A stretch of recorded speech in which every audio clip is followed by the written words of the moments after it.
우리가 지난 2주에 걸쳐서 야곱의 축복에 대한 말씀을 살펴보고 있습니다. 첫 번째 야곱의 축복을 통해서는 인간 내면의 죄의 문제를 다뤘죠. 르우벤의 그 성적 욕망, 그리고 시므온과 레위의 분노에 대해서 살펴보았습니다. 그리고 그 죄의 문제를 해결할 길이 유다 지파의 새끼 사자 예수 그리스도의 십자가에 달려 죽으신 그 일을 통해서 우리의 죄의 문제가 해결되었음을 말씀드렸습니다. 지난 시간 두 번째 이 야곱의 축복의 말씀을 통해서는 우리를 둘러싼 삶의 실질적인 문제에 대해서 다뤘죠. 우리가 어디서 어떻게 살아야 되는가 하는 그 내용을 가지고 나누었습니다. 그래서 우리가 하나님이 우리에게 맡기신 그 사명을 감당해야 될 자리가 우리가 살아야 될, 우리가 살아가야 할 자리라는 말씀을 드렸죠. 오늘은 마지막 이 야곱의 축복의 세 번째 시간입니다. 이 세 번째는 세상 역사에 대한 문제를 다룹니다.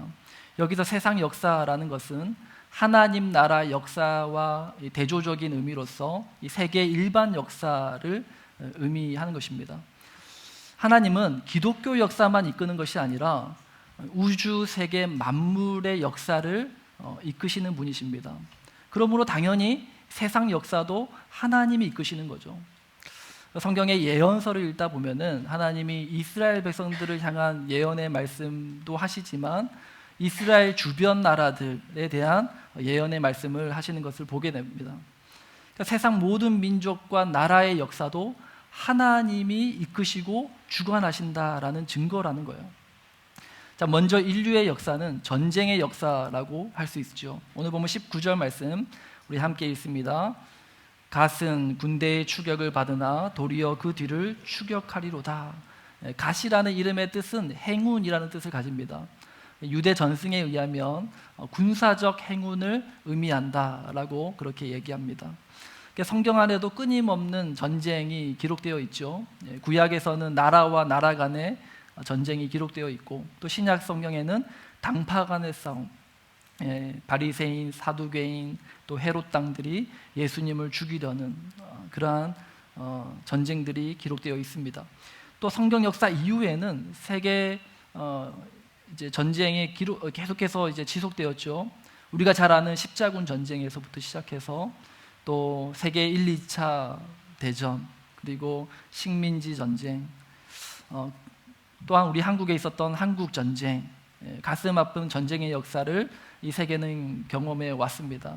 뿐만 아니라 지금까지도 이 세계 곳곳에서 이 전쟁이 일어나고 있죠. 중동 지역의 이스라엘과 팔레스타인 간의 전쟁, 그리고 러시아와 우크라이나의 전쟁, 그리고 중국과 대만 간의 갈등, 그리고 여전히 한국도 휴전 중이죠. 전쟁이 끝나지 않았다라는 뜻입니다. 그리고 성경은 분명히 밝히고 있어요. 전쟁은 분명히 인간의 범죄의 결과로서 생겨난 것이라는 겁니다. 아담과 하와가 범죄한 이후에 가인이 그 동생 아벨을 쳐 죽인 그 일이 이 땅에서의 전쟁의 시작이었죠. 전쟁은 인간의 죄악으로 시작된 게 맞습니다. 그러나 성경은 모든 전쟁은 사람에게 속한 것이 아니라 하나님께 속했다라고 말씀합니다. 다시 말해서 모든 전쟁이 하나님의 주권 안에서 일어나기도 하고 종식되기도 한다라는 것입니다. 그리고 더 나아가서 오늘날의 이 현대 사회를 총성 없는 전쟁의 시대라고도 얘기하죠. 약육강식의 경쟁 사회.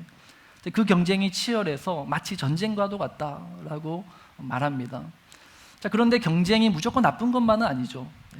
또 전쟁을 하기 위해서 나라 간의 전쟁을 하면서 과학 기술이 발전하기도 하고요. 또 기업과 기업 간의 경쟁을 통해서 또 여러 가지 사회의 발전을 이루기도 합니다. 선의의 경쟁이라고도 하잖아요. 자, 이와 같은 사회의 발전과 성장은 물질의 풍요를 가져왔죠. 본문 20절 말씀 우리 함께 읽습니다. 시작. 아셀에게서 나는 먹을 것은 기름진 것이라 그가 왕의 수라상을 차지하리로다. 자, 아셀이라는 이름의 뜻은 기쁨이라는 뜻이에요. 여러분 언제 가장 기쁘십니까? 어떤 분들은 배고프면 굉장히 예민해지더라고요. 그리고 맛있는 것을 먹으면 굉장히 온순해져요. 너무 아주 자상해지고. 아셀이 받은 복이 뭐냐? 왕의 수라상과 같은 기름진 먹을 것이 풍족한 복을 받습니다. 맛있는 음식은 기쁨을 주죠. 그래서 최근에는 먹방 유튜브가 굉장히 많잖아요. 그런 거 보십니까? 잘 나가는 먹방 유튜브 계정은 막 수백만의 팔로워를 가지고 있잖아요. 근데 저는 이해가 안 돼요. 왜 사람들이 이걸 그렇게 즐겨보는 걸까? 자기가 먹는 것도 아니고 남 먹는 거 막 보는 게 뭐가 재밌을까? 저는 아직 이해가 안 되지만 어쨌든 많은 사람들이 열광하는 이유가 뭐예요? 맛있는 음식에 막 먹고 싶은 거죠. 맛있는 음식이 기쁨을 주는 거예요. 물론 먹방 유튜버처럼 뭐 먹는 것에 있어서 이렇게 막 식탐을 내는 것은 정상이 아닙니다. 그러나 음식이라는 것을 그냥 끼니를 때우기 위한 식사가 아니라 맛을 느끼는 식사를 하는 것은 좋은 거예요. 저는 이제 재작년인가요? 몇 년 만에 이제 한국에 나갈 일이 있었거든요. 거의 뭐 코로나 때문에 못 나가다가 이제 한국에 나갈 일이 있었습니다. 한국에 나가게 되니까 한국 가서 먹을 음식 리스트를 작성할게요, 안 할게요? 저도 하게 되더라고요. 이건 꼭 먹고 와야 돼. 또 이 집은 맛집이야. 이 맛집은 꼭 갔다 와야 돼. 다 경험하셨죠? 한국 가게 되면 채원이 한국 가기 전에 다 적어갔지? 다 먹고 클리어하고 왔어? 미션? 맛있는 음식에 대한 그런 욕구 있죠. 하나님께서 맛있다라는 감각을 창조하셨어요. 그럼 왜 창조하셨느냐? 인간과 동물에게 맛있다라는 이 감각을 향유할 수 있게 하신 거예요. 목사님, 지난주에는 필요한 것 이상으로 구하는 것은 욕심이라면서요. 뭐 입는 거, 먹는 거 다 필요한 것만 있으면 되지 그 이상을 원하는 것은 욕심 아닌가요? 라고 질문할 수 있을 것 같습니다. 기본적인 필요를 채우는 것 당연히 중요하죠. 하지만 또 그렇다고 필요만 채우는 것도 하나님의 뜻은 아니에요. 우리가 옷을 필요에 의해서 입죠. 옷을 사람들이 왜 입습니까? 옷을 왜 입어요? 보호하려고 입잖아요, 그죠? 그리고 중요한 부위를 가리려고 그렇게 옷을 입습니다. 그러나 사실 또 필요에 의해서만 옷을 입지는 않아요. 또 멋이라는 게 있잖아요, 그죠? 물론 필요에 의해서 몸을 보호하기 위해서 옷을 입지만 그러려면 옷 한 벌만 있으면 돼요. 옷 한 벌 가지고 막 주구장창 그것만 입으면 되잖아요. 헤어지든 떨어지든 상관없어요. 그런데 우리는 멋이라는 것을 추구하고 아름다움을 추구하는 존재이기 때문에 다양한 옷을 사고 또 그것으로 나의 아름다운 매력을 발산하기도 하는 것입니다. 아름답다라는 가치를 하나님이 만드신 거예요. 하나님이 이 우주 만물을 창조하시고 뭐라고 말씀하십니까? 심히 아름답다. 감탄하시잖아요. 그리고 하나님의 형상으로 지으신 인간도 그 하나님이 창조한 아름다움을 함께 누리며 살기를 원하시는 거예요. 그러므로 인간은 하나님이 창조한 아름다움을 누릴 추구할 권리가 있다는 것입니다. 단 중요한 것은 아름다움 그 자체만 바라보고 그것만 추구하는 것이 끝이 아니고 그 아름다움을 주신 하나님을 바라보고 그 하나님의 아름다움에 감탄하는 것, 그것이 하나님이 우리에게 아름다움을 주신 이유다라는 것이죠. 자, 그리고 이 세상의 물질의 풍요 속에서 문화예술의 꽃이 피어나죠. 21절 말씀 우리 함께 읽습니다. 시작. 납달리는 노인 암사슴이라 아름다운 소리를 말하는도다. 풀어놓인 암사슴은 아주 민첩하고 재빠르게 막 뛰어나진잖아요. 시편 기자는 나의 발을 암사슴 발 같게 하시며 나를 높은 곳에 세우신다, 그렇게 노래를 해요. 자, 이 표현은 기뻐 뛰며 춤을 추는 그런 이 사람을 모습을 표현한 거였습니다. 그리고 그가 아름다운 소리를 바라는도다. 학자들은 신금을 울리는 그러한 시를 짓는 시인 또는 노래하는 가수가 이 납달리 지파에서 하게 될 것에 대한 말씀이다라고 해석을 하죠. 분명 납달리를 향한 축복의 말씀은 예술, 문화에 대한 풍요로움에 대한 말씀입니다. 오늘 우리가 예배할 때 함께 다 같이 찬양했잖아요. 노래하면서 하나님을 찬양했어요. 우리가 하나님을 찬양하는 데 있어서는 노래로 찬양할 수도 있지만 다른 것으로도 찬양할 수 있어요. 어떤 사람은 그림을 그리는 것으로 하나님을 높일 수 있고요. 어떤 사람은 시를 쓰는 것으로 하나님을 찬양할 수 있고, 하나님을 찬양하는 다양한 방법이 있는데 오늘은 우리가 함께 음악을 통해서 노래를 부르면서 하나님을 높였습니다. 저는 음악을 생각하면, 노래라는 걸 생각하면 참 신비로워요.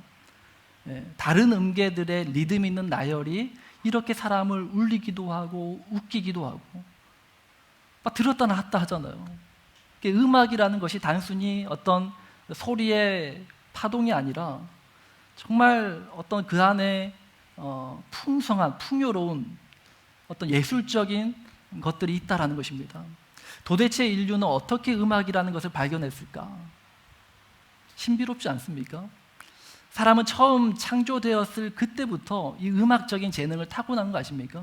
아담이 하와를 보자마자 첫 마디가 뭐였어요? 이는 내 뼈 중에 뼈요 살 중에 살이다.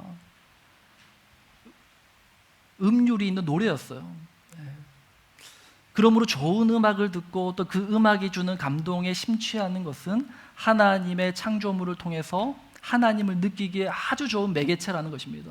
그래서 우리가 노래를 통해서, 음악을 통해서 하나님을 찬양하는 것입니다. 음악뿐만 아니죠. 아름다운 미술 작품을 감상함에 있어서도 우리는 그것을 통해서 하나님을 누릴 수 있는 거예요. 이것이 하나님이 우리에게 주신 일반 은총이라는 겁니다. 자, 그러나 여기에도 주의가 필요해요. 모든 예술, 어떤 그 문화 콘텐츠가 다 선하고 또 양질의 것은 아닙니다. 이 납달리 지파는 12지파 가운데 가장 첫 번째로, 가장 먼저 가나안 우상 문화를 받아들인 지파입니다. 추측컨대 이 문화예술에 예민했던 이 납달리 지파가 가나안의 그 우상 숭배 문화, 이방의 문화에 그거를 영적으로 분별하지 못하고 그대로 그것을 수용하고 받아들인 것에 문제가 있었을 것이라고 우리가 생각해 볼 수 있습니다. 오늘날 그리스도인들이 예술 문화 콘텐츠를 소비함에 있어서도 영적 분별력을 가지고 보는 게 굉장히 중요해요. 넷플릭스, 또 K-팝 볼 수 있고 들을 수 있죠. 그러나 그 안에는 성적 욕망과 분노를 자극하는 많은 좋지 않은 불건전한 콘텐츠도 굉장히 많다라는 거예요. 그렇기 때문에 무조건 안 봐야 되고 들으면 안 되고 그건 아니죠. 왜냐하면 우리가 살아가는 이 시대에 우리가 눈 맞고 귀 맞고 살 수는 없잖아요. 내가 의도하지 않아도 보게 되고 들려지는 것들입니다. 중요한 것은 영적 분별력을 가지고 봐야 된다는 거예요. 성경이라는 렌즈를 착용하고 세상의 예술, 문화, 콘텐츠를 바라보는 것 너무너무 중요한 사실이다라는 거죠. 목사님, 바쁜 현대 사회에서는 그런 거는 사치예요.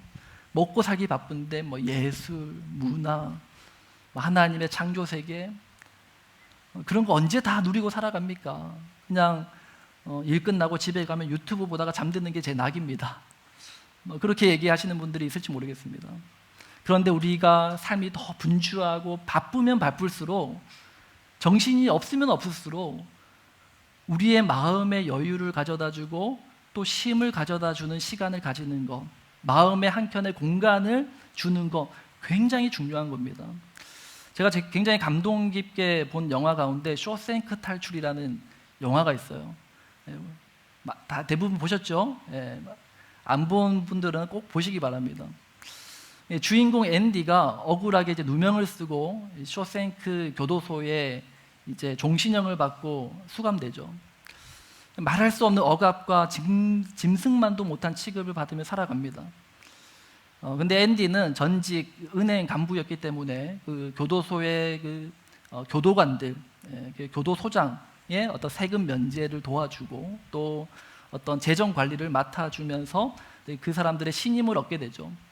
그러면서 그들이 이제 어떤 그 교도소 안에서 특혜를 누리게 되는데, 그러다가 어느 날 이 교도소 방송실에 있는 LP 한 장, LP 알죠? 이렇게 동그란 거 예전에 턴테이블에 이렇게 돌려서 소리가 나는 음악을 듣는 그걸 한 장을 보게 돼요. 그게 이제 모차르트의 피가로의 결혼이라는 이제 노래를, 음반을 발견하게 됩니다. 그리고 그 음반 가운데 편지의 이중창이라는 곡을 이제 턴테이블에 걸어놓고 이제 문을 걸어 잠그고 난리가 났죠. 예, 막 교도관들이 와가지고 문 열어라고 막 두들기고. 그런데 앤디는 아주 이렇게 눈을 감고 그 음악 감상에 젖고, 그리고 그거를 자기만 듣는 게 아니라 마이크를 켜고 이 온 교도소에 다 울려 퍼지게 만드는 거예요. 죄수들은 어안이 봉방하죠. 뭐 일을 하다가 갑자기 온 교도소에 울려 퍼지는 피가로의 결혼, 아주 아름다운 선율의 노래가 울려 퍼지니 다들 어안이 봉봉한 거예요. 그때 이 앤디의 친구 레드라는 사람이 이제 그런 독백을 합니다. 그 음악이 그 교도소에 울려 퍼지는 것이 마치 아름다운 새 한 마리가 우리가 갇힌 새장에 날아 들어와 그 벽을 무너뜨린 것 같았다. 이것이 예술이 가진 힘이라는 거예요.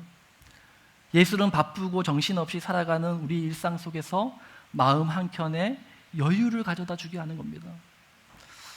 하나님은 이것을 우리를 위해서 창조해서 주신 거예요. 우리는 이것으로 마음의 여유 공간을 만들고 그 공간 안에서 하나님을 초청해서 하나님을 바라보고 하나님을 위해 살아가는 그런 삶의 방향성을 잡아가는 그런 도구로서 쓰는 것이죠. 세상 문화 예술을 통해서 우리의 마음의 여유를 가지고 또 그리고 더 나아가서 하나님을 만나는 도구로 사용하는 저와 여러분 되시기를 주님의 이름으로 축복합니다. 자, 이와 같은 경쟁하느라 바쁘고 또 물질이 풍족하고 문화예술이 꽃을 피는 이 시대 가운데 우리 믿는 그리스도인들은 어떻게 이 세상에 존재해야 되는가? 그 말씀이 이제 야곱이 요셉을 축복하는 말씀 가운데서 우리가 네 가지를 찾을 수 있습니다. 첫 번째는 담장을 넘어 뻗은 가지입니다. 본문 22절 함께 읽습니다. 시작. 요셉은 무성한 가지 곧 샘 곁에 무성한 가지라 그 가지가 담을 넘었도다. 가지가 담을 넘었다라는 것은 이 경계선을 넘어서 다른 세계를 향해서 뻗어갔다라는 의미예요. 아브라함이 고향 친척 아버지의 집을 떠나 하나님이 지시할 땅으로 갔듯이 야곱이 브엘세바를 떠나서 한 번도 만나보지 못했던 삼촌 라반의 집을 향해 떠났듯이 요셉이 집을 떠나서 형들에게 팔려가지고 애굽이라는 낯선 땅 깊숙이 들어갔듯이 우리 그리스도인들도 교회라는 울타리를 넘어서 세상을 향해서 뻗어가야 됨을 성경은 말씀하고 있는 것입니다. 또 23절 말씀 보시면 23절 말씀 함께 읽습니다. 시작. 활 쏘는 자가 그를 학대하며 적개심을 가지고 그를 쏘았으나 그곳에는 분명 활 쏘는 자의 학대가 있다는 거예요. 세상은 그리 우리에게 호락호락하지 않습니다.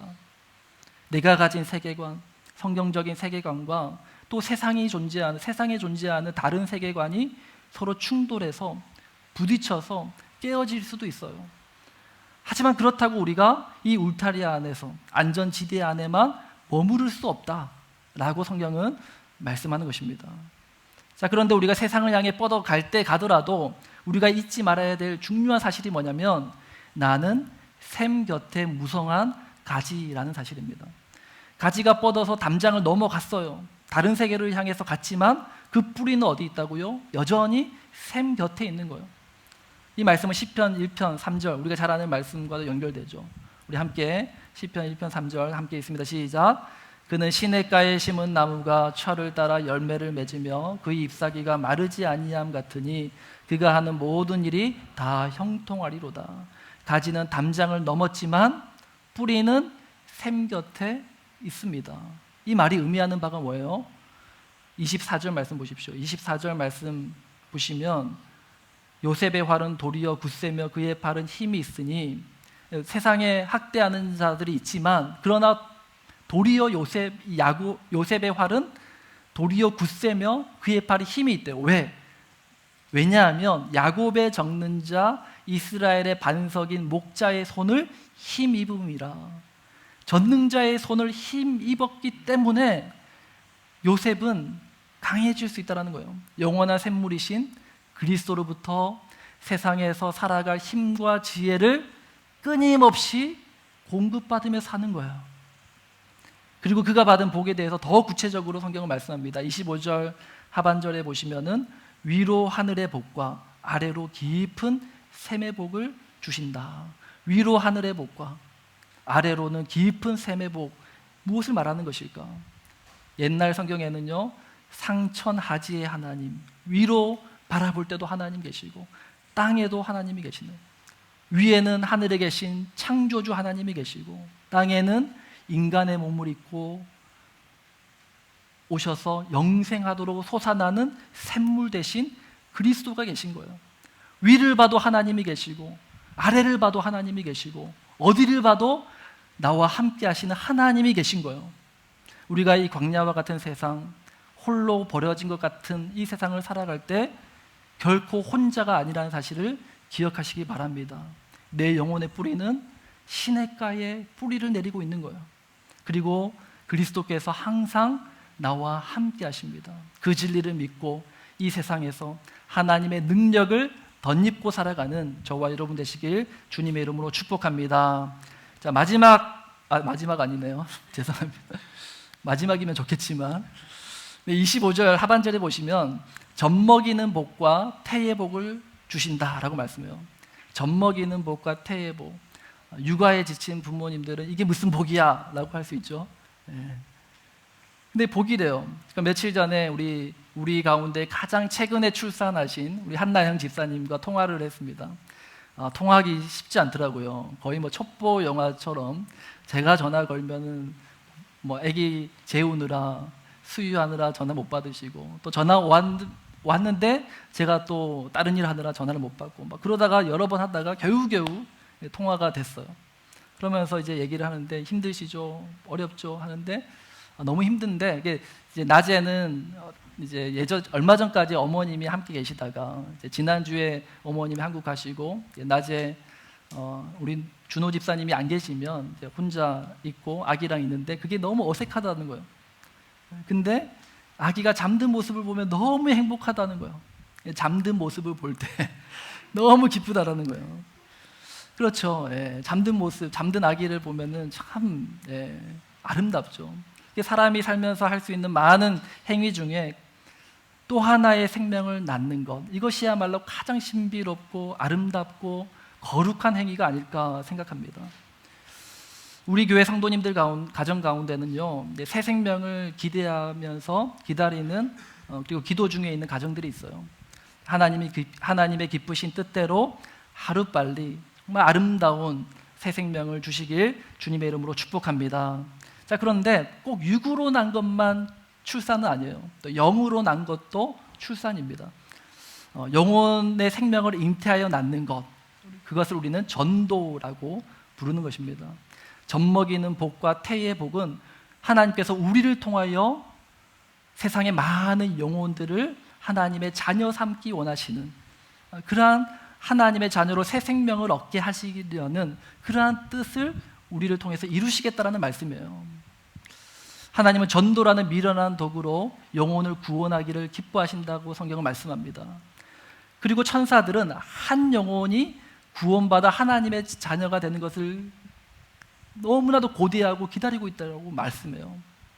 그래서 우리가 누군가를 전도해야지라는 마음을 먹잖아요. 그러면 그때부터 이미 천사들이 알고 막 분주하게 바쁘게 움직이기 시작하는 거예요. 누가 누구를 전도하기로 마음 먹었대. 그래, 우리가 도와줘야지. 중요한 것은 우리가 누군가를 전도해야지라는 마음을 먹는 것이 중요하다는 거예요. 마음만 먹습니까? 그것을 위해서 기도하는 거예요. 우리가 광고 시간에도 말씀드렸지만 부활의 씨앗, 부활주의를 준비하면서 한 영혼을 마음에 품고 이 사람 내가 전도해야겠다 하는 것이 단순히 우리 교인 수 늘리자라는 게 아니에요. 꼭 우리 교회 오라 이게 아닙니다. 한 영혼, 예수님을 모르는 자를 내가 품고 내가 젖먹이는 복, 태의 복을 하나님 나에게 주시겠다고 하셨는데 정말 나를 통해서 누군가가 영혼 구원받게 될 것을 고대하고 소망하면서 마음을 먹는 것, 그 일을 하는 것입니다. 특별히 우리 성도님들의 가족 가운데 아직도 예수님 영접하지 않은 가족들이 있다면 이번 기회에 그 가족을 품고 기도하실 수 있게 되길 바랍니다.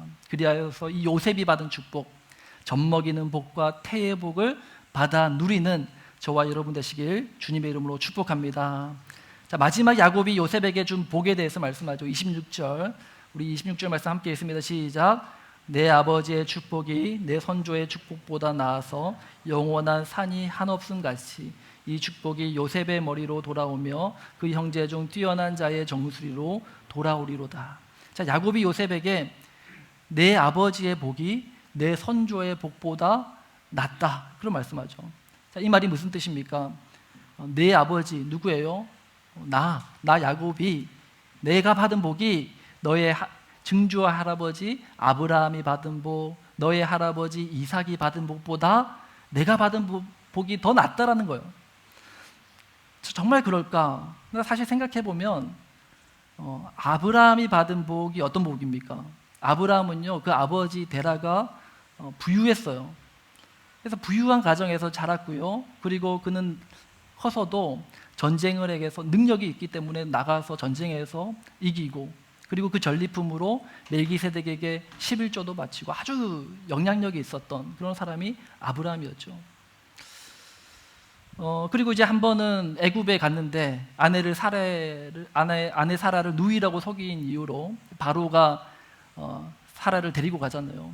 그 일로 하나님이 막 바로에게 이제 혼을 내시고, 바로가 어떻게 합니까? 그에 대한 엄청난 보상을 막 바로 아브라함과 사라에게 주잖아요. 그렇게 꽁돈도 생기고 물질적인 복도 누리고 그랬던 사람이 아브라함입니다. 이삭은 또 어떻습니까? 말 그대로 금수저로 태어났어요. 금수저로 태어났고, 또 어릴 적부터 부모님의 사랑을 독차지했고, 그죠? 그리고 커서는 이쁜 아내도 만나고, 리브가 같은 아주 이쁜 아내를 만나서 또 농사하면은 그 해에 100배의 결실을 얻고 거부가 되었던 이삭이 받은 축복은 말할 것도 없어요. 땅만 파면 우물이 터지는 행운의 사나이. 한번 고생 한번 안 해본 사람, 그런 사람이 이삭입니다. 근데 반면에 야곱은 어떻습니까? 우리가 알듯이 야곱은 어릴 적에 그 쌍둥이 형 에서에게 막 치여 살다가, 또 커서는 형 에서가 받을 복을 가로채가지고 그것 때문에 도망치고 생판 모르는 그 삼촌 집에 가가지고 눈칫밥 먹고 살다가, 또 다 늙어서는 고향을 떠나서 애굽에서 생을 마감했던 사람이 야곱이란 말이에요. 그가 받은 복이 얼마나 아브라함이 받은 복과 이삭이 받은 복에 비교해서 더 나은 복을 받았느냐? 우리가 봤을 때는 그렇지 않단 말입니다. 자, 그런데 생각해보면 야곱이 아브라함과 이삭이 받지 않았던, 구별되어 야곱만 받았던 게 뭐냐 생각해보면 하나 있습니다. 그게 뭔지 아십니까? 12아들이란 말이에요. 사실 그것도 복이라고 하기에는 말썽투성이잖아요. 첫째 르우벤 음란하고, 둘째, 셋째 시므온, 레위는 폭력적이고 분노 조절 안 되고, 유다는 며느리 다말과 관계 속에서 막 기대이하고, 또 형제들은 요셉을 노예로 팔아버리지를 않나, 또 딸 디나는 나가서 강간당해 오고, 바람 잘 날이 없는 거예요. 이게 무슨 축복입니까? 야곱의 이 12아들은 이제 곧 이스라엘이라는 나라를 이루는 12지파가 되죠. 그리고 이 신약 시대에 오면 이 12지파가 계승되어서 12사도가 세워지고요. 또 이 12사도를 통해서 교회가 세워지게 돼요. 그러므로 구약의 이스라엘이라는 나라는 신약의 교회로 계승되고 발전되는 겁니다. 야곱의 이 12아들 바람잘 날 없었습니다. 문제 많았어요. 마찬가지로 이 시대의 교회도 바람잘 날 없죠. 문제 많습니다. 교회는 완벽한 사람들이 모이는 곳이 아니니까요. 아픈 자들이 모이는 곳입니다. 수고하고 무거운 짐진 자들이 나아오는 곳이 교회입니다. 그러나 그 문제 많던 자들이 예수님 만나고 변화되고 치유받아서 성령 충만함으로 세상을 변화시켜 나가는 공동체가 교회라는 거예요. 그 교회를 이루고 예수 안에서 함께 살아가는 공동체가 있다는 그 사실이 하나님이 우리에게 주신 그 어떠한 복보다 더 놀라운 복이라고 말씀하는 것입니다. 이제 우리 교회가 가정교회를 시작하죠. 가정교회도 똑같은 작은 교회라는 거예요. 그러므로 이 가정교회도 온전치 않습니다. 문제가 있을 수 있어요. 그러나 하나님이 우리에게 허락하신 놀라운 복의 통로가 저는 이 가정교회인 줄 믿습니다. 그래서 저는 우리 성도님들께 부탁드려요. 가정교회 리더들, 우리 가장 총무님들이 있습니다. 함께 섬겨주시기 바랍니다. 가장 총무에게 너무 많은 부담을 지워드리지 마시기 바랍니다. 나는 동생이니까, 나는 어리니까 그냥 받기만 해야지 하지 마시고, 함께 모일 때 작지만 반찬 하나 준비해서 가서 같이 나누고, 그렇게 함께 교회를 세워가는 그러한 복된 저와 여러분 되시길 주님의 이름으로 축복합니다. 진짜 마지막입니다. 교회는 무엇을 위해 존재하는가? 27절 말씀 보십시오. 우리 27절 함께 읽습니다. 시작. 베냐민은 물어뜯는 일이라. 아침에는 빼앗은 것을 먹고 저녁에는 움킨 것을 나누리로다. 물어뜯는 일이라는 이 표현은 이중적인 표현이 있는 거예요. 첫 번째 의미는 이 표현이 에스겔에도 나오고 스바냐에도 동일한 표현이 나오는데, 타락한 지도자를 이끌을 때 이 표현을 씁니다. 또 하나의 의미는 파수꾼, 지키는 자라는 그러한 어떤 긍정적인 모습도 의미합니다. 아침에는 빼앗은 것을 먹고 할 때는 약탈자, 타락한 지도자를 나타내는 표현이고요. 저녁에는 움킨 것을 나누리로다 할 때는 파수꾼, 지키는 자의 모습을 표현하고 있는 것입니다. 이는 교회가 이 세상의 두 양극단에 설 수 있음을 말하는 거예요. 역사를 보면요, 하늘에 있는 악의 영들이 지배당하는 그 통치자들과 권세들과 어둠의 세상 주관자들 편에 항상 타락한 교회 지도자들이 있었어요.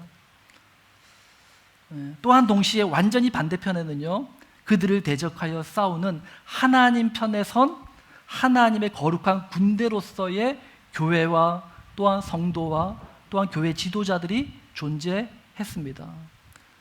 우리는 선택해야 됩니다. 우리 교회와 성도는 선택해야 돼요. 이 세상의 이 양극단에서 어느 편에 설 것인가?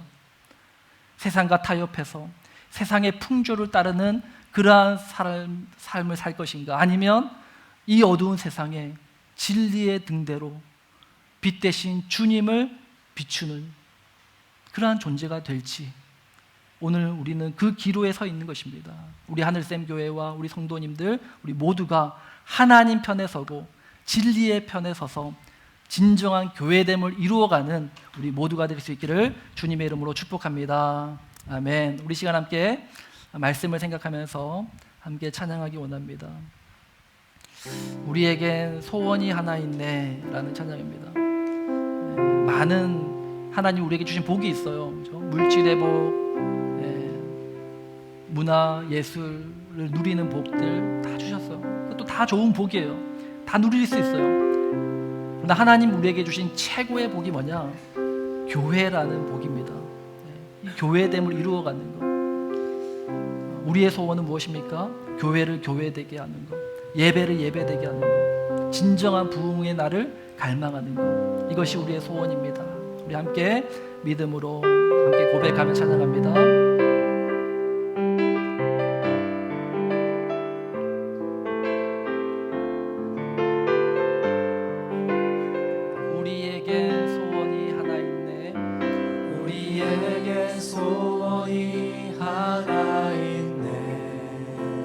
다시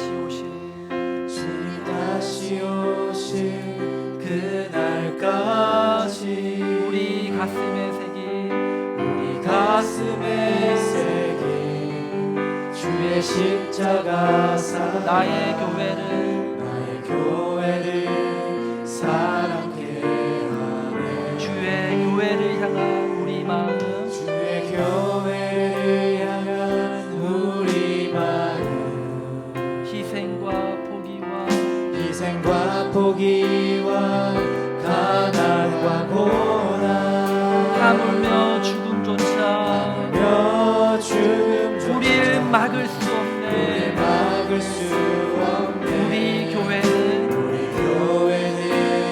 이 땅에 아멘. 교회를 교회되게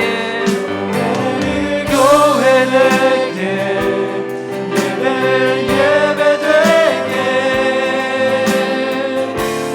우릴 사용하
십자가 사랑 주의 십자가 사랑 나의 교회를 사랑케 하네 교회는 사랑케 하네 주의 교회를 향한 우리 마음 주의 교회를 향한 우리 마음 희생과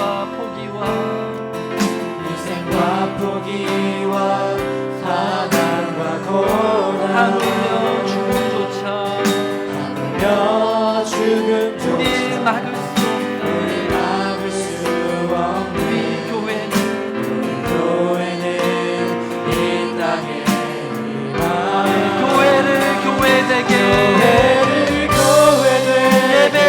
예배되게 우리를 사용하소서 진정한 부흥의 날 오늘 임하도록 우리를 사용하소서 교회를 교회되게 예배되게 우리를 사용하소서 진정한 부흥의 날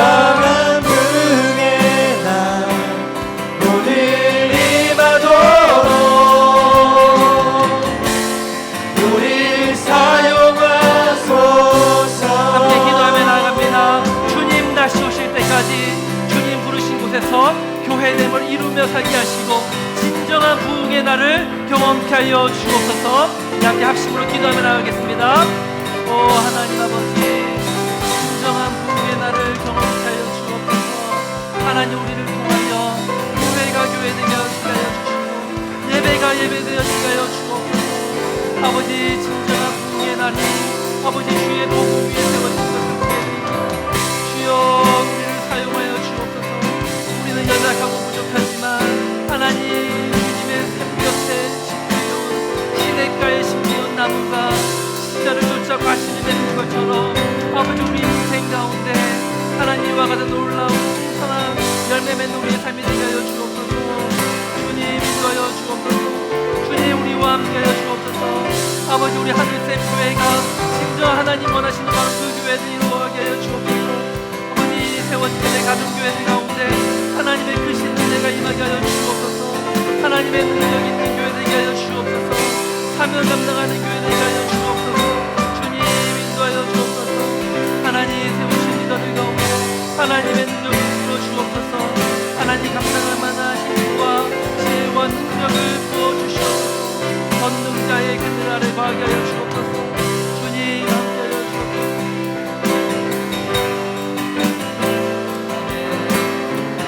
우리 자리에서 일어나서 부흥의 불길 타오르게 하소서. 부흥의 불길 타오르게 하소서. 진리의 말씀 이 땅 새롭게 하소서. 이 땅 새롭게 하소서.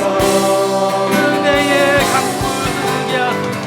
은혜의 강물 흐르게 하소서. 성령의 바람 이 땅 가득 바람 이 땅 가득 불어와. 기도드리고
얼마나